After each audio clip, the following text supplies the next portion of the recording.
Hi, I'm Robin Forster with FeelSoAlive and FeelSoAlive Informed. And looking down at my notes now and then, I want to thank you for joining us, whether you're watching us live or on the replay.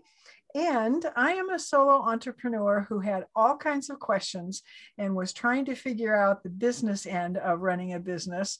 And so I've been fascinated with business and also health and wellness and aging gracefully, as we all are doing these days. And so I have a very special guest that I wanted to chat with and share with you. So let me tell you a little bit about her. And Katrina, would you like to say hi to everybody? Hello. Awesome. Thanks. So just to give you a little bit of background, and I know Katrina will talk more about this, she is a CEO and founder of KG Website Design. She builds websites and membership sites, and she helps her clients, now listen to this, she helps her clients to make money while they sleep. Now, don't we all want that in our lives? And also the KG Website Design provides top-notch service with an emphasis on customer service.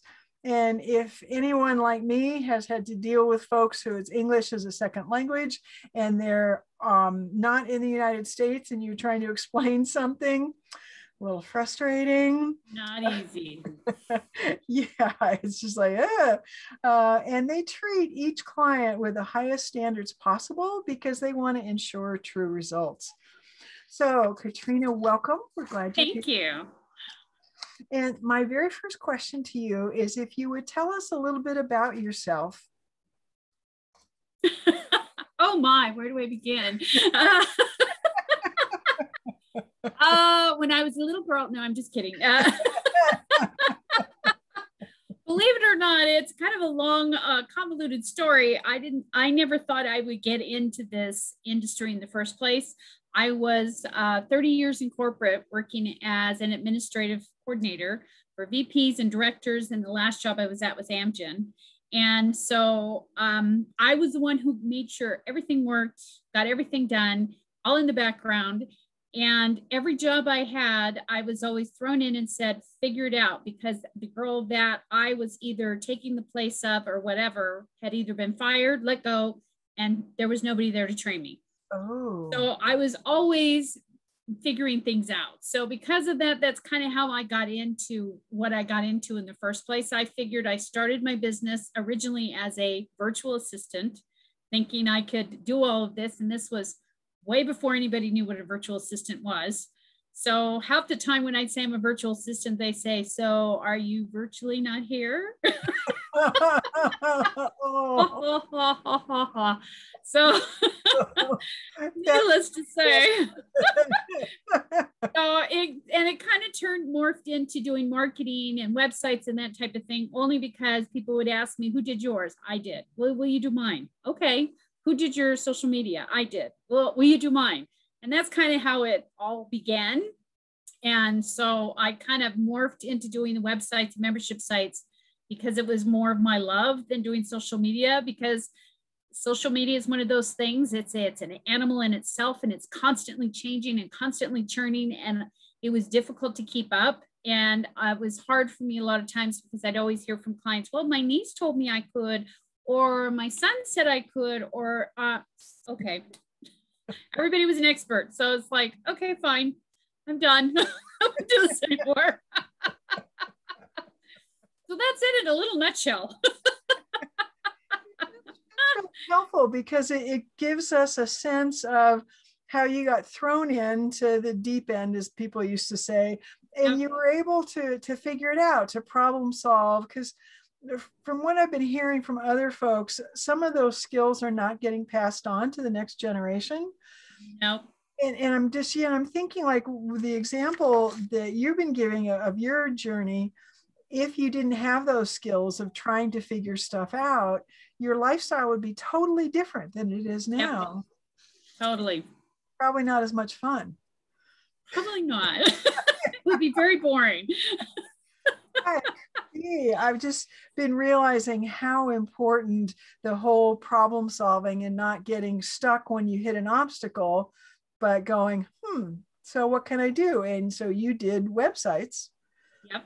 And realized that social media, I like the word that you use, churn, because I really feel trying to do anything with social media, it really is just a churn. Yes. Yes. It's just this constant, oh, we're going to change this now. We're going to change that now. Oh, by the way, it's going to be this way now. And it's just like, it's so hard to keep up with the algorithms and everything else. I'll gladly give it to someone else to figure out. Yeah, I definitely feel your pain as someone who's trying to do her own and just frustrating. Okay, so tell us, and you've told us a little bit, but how you got drawn into this line of work of the website design and membership sites, and how has that benefited others? Well, I got drawn into it because of the creative side, and I realized when I was looking at a lot of other websites out there, I was finding they weren't very easy to manipulate. A lot of times they didn't have their contact information on there anywhere. No phone number, no email, no name, no address, nothing. A lot of it was content, and a lot of it was misspelled, grammatical errors, not a lot of imagery. And the more I looked at it, the more I realized, wow, these could be done so much better if they just did this little tweak or that little tweak. And so I started kind of doing that. And one of my favorite things to kind of step back a little bit is kind of training and teaching people.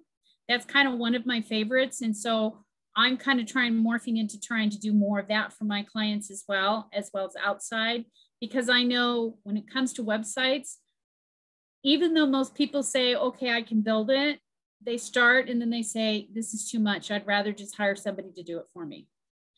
So that's kind of why we got into it, because the other piece of it too is I saw how so many entrepreneurs, including myself at the time, are having such a hard time getting started.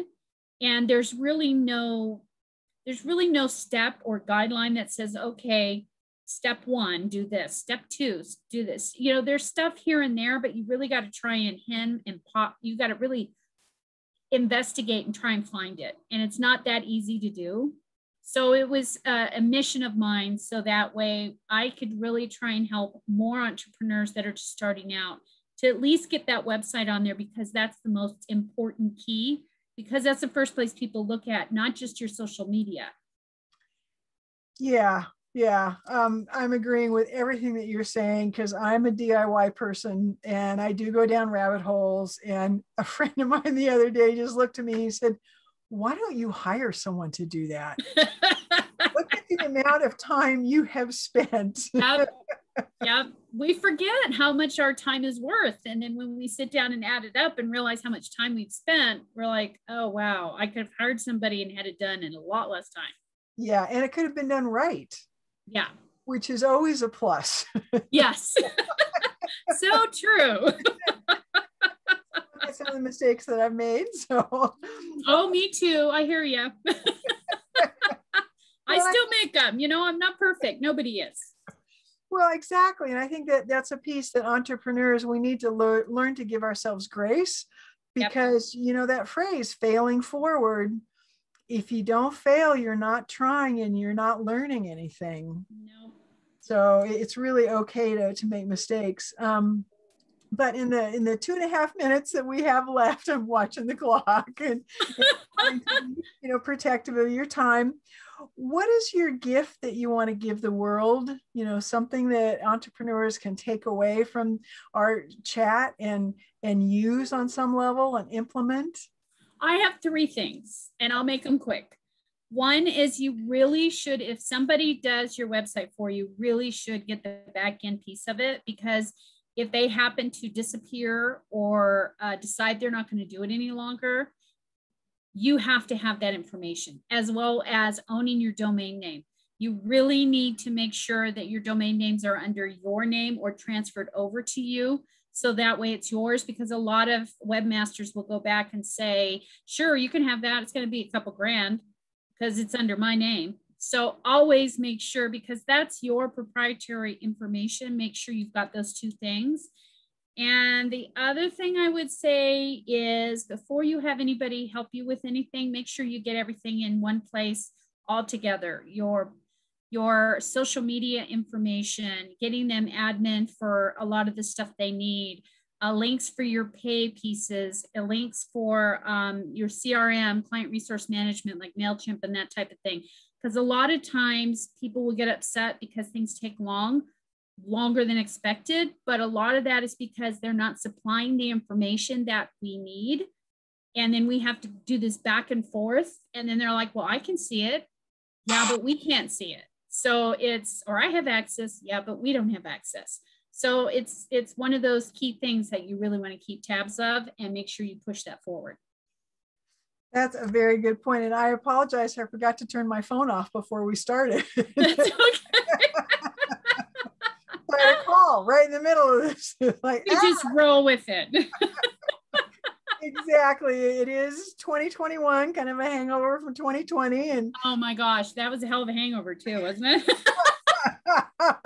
Yeah. No more tequila for me. I like what you said about having it all in one place. And I'm wondering, is Google Docs one of the better places to put it, or a Word document in Dropbox? What do you suggest to gather all that in one place? Because that's a really, really good point. Those are all good pieces to do it in. But remember, and I'm not denoting Google whatsoever, but if you read anything when it comes to their terms and conditions, they own what's ever on their server, including the information you've got on there. So always making sure that you've got a backup plan where you either have something on an external drive or you have it on another cloud source. And here I'm just one quick caveat just for that is just recently, Fiji, which is the camera people, recently had a ransomware because they backed up their information. They told the ransom people, not going to pay it. And guess what? They backed everything up and business continued as is, only because they had that in place, which a lot of businesses do not.